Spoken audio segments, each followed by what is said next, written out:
Khubor ka Batisi TV. Lawan Rashapi da ka Frank Motors. The dark is here to rule. Ka IZ Group of Institution Bangalore, kadai ka college babatam na banta ka jingpuli nursing but paramedical course, hospital training, Khynnah scholarship but 6% ka kam, haki hospital bahedo ha India but shabari.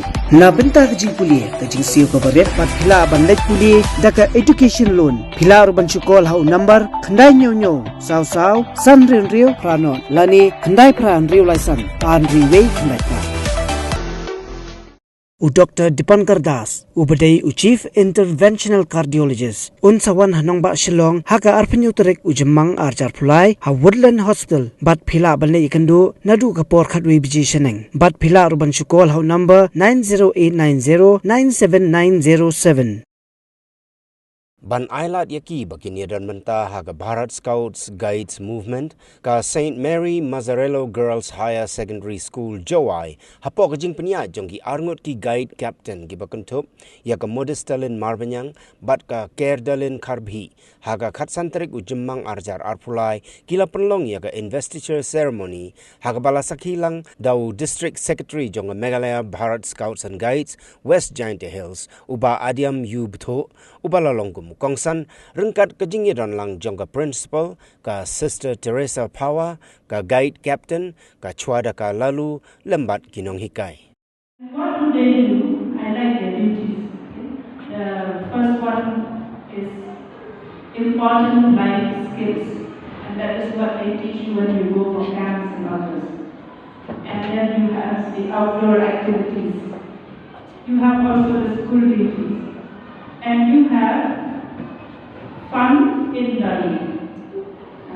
I'm not so familiar with the guides, but then I think these 3-4 things are very important apart from what Madam Chwarika has said. Also, Sir Adiel had told you about what is important as guides.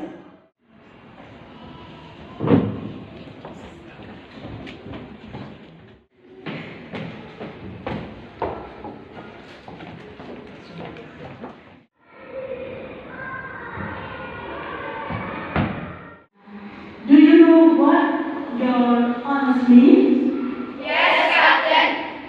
Can I pass you on your honor? Yes, Captain. You are welcome to the next company of worldwide.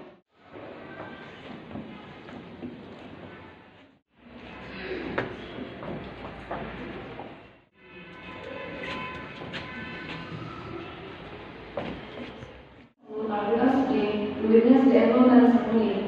We are extremely pleased to have with us today Sir Adrian Rung, a business and was spreading all over the world. So now we will have a short dance by the senior guys. You invite them, friends, you can. To do my duty to God and my country, to help other people and to obey the guide law.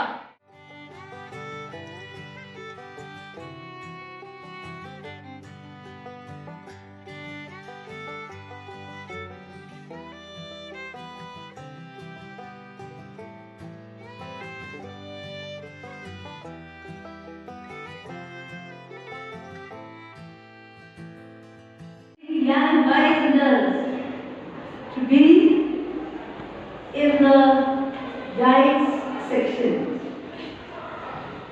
I hope Ms. Rung has already